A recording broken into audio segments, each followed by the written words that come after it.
Welcome back! If you are new to the channel, I make games. You can download many of my games from the link in the description below. We play games and have a lot of fun, and at some point of time we start to think I can make a better game than this. Bigger, nicer, with more features. And then we all jump into game development. We pick up any tool and start programming or drawing. Write some ideas. At this point, most people will experience the Dunning-Kruger Effect. Dunning-Kruger is a cognitive bias in which people with limited competence in a particular domain overestimate their abilities. We feel we can do better games than professional teams with years of experience, even if we haven't written a single game. Because we can play games, we think we can make them better. Everything looks obvious and easy before starting. And when someone asks you how long will it take to finish your game without knowing much, we say maybe a year or two. We reach the end of year 2 with a messy code, lot of bugs, and little progress. And then we burn out. This is one of the typical scenarios of game development.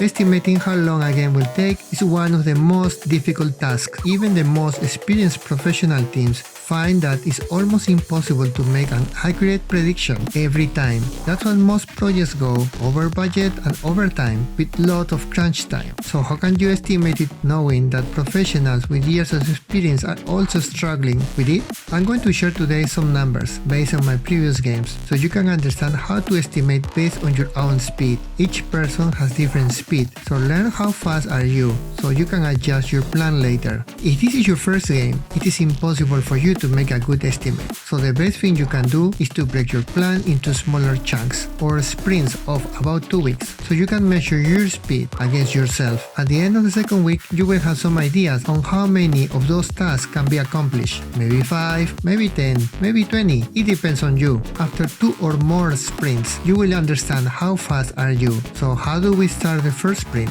Before starting, you need to know how much time you have for your game development journey. Is it going to be 8 hours a day? How many of those 8 hours are you gonna be focused? In my case, in 2023, I spent 75,290 minutes working on my games. That's around 1,255 hours and finished 5 games, and one still in progress. If I had worked for 8 hours a day, that would be 157 days of work. But on average, I work 3.5 hours per day every day, and I mean focused work without distractions. How do I know this? I keep track of my time. When working, the timer is ticking. If I'm doing something else, I stop the timer, even when I go to the toilet or browse internet or check emails. So I get to know for sure how long I spend on game development. That doesn't include YouTube videos or other activities, only activities related to my game development. Do you have more or less time than that? Think about it, because your time estimation will affect your plan. Now that you have an estimate on how much time you can put into your dream game, you can go to the second step.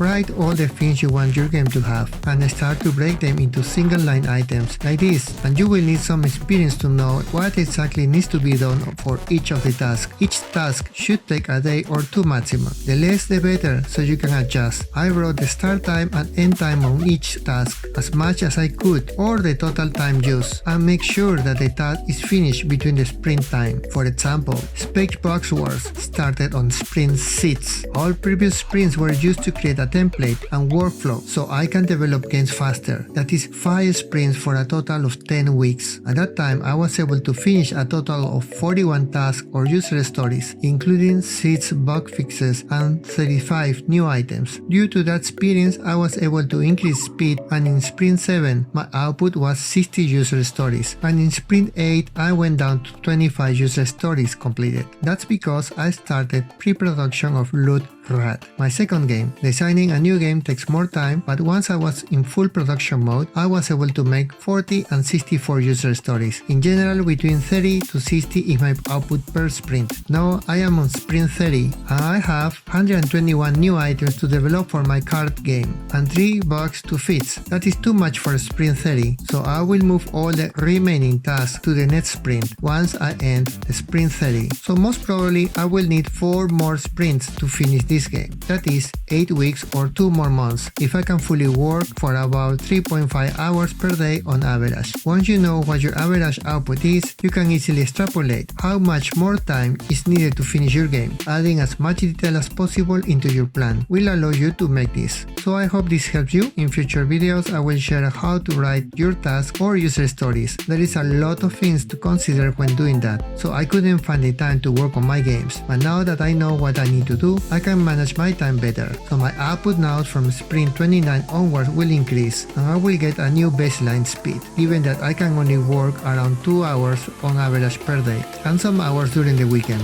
Hope this helps you on your journey to make your dream game. There are more methods to estimate your time, but I feel that if you follow all the other methods, you end up using a lot of time on planning and less time on developing. So this is how I estimate now and give me a good results. And this works for me because I'm the only developer. If you have a team, that's a different story. In those cases, you need to measure each person's speed to make an accurate plan. And lastly, if you wonder how much time I spend making videos on YouTube, again, I recorded my time by the minute. It was in total 26,742 minutes or 441 hours. That's about 55 days making videos if I work 8 hours a day in 2023. That's a lot of time. So if you want to support my work, please click like and subscribe and click on the notification bell so you don't miss my next update. Thank you so much for watching my journey. See you next week.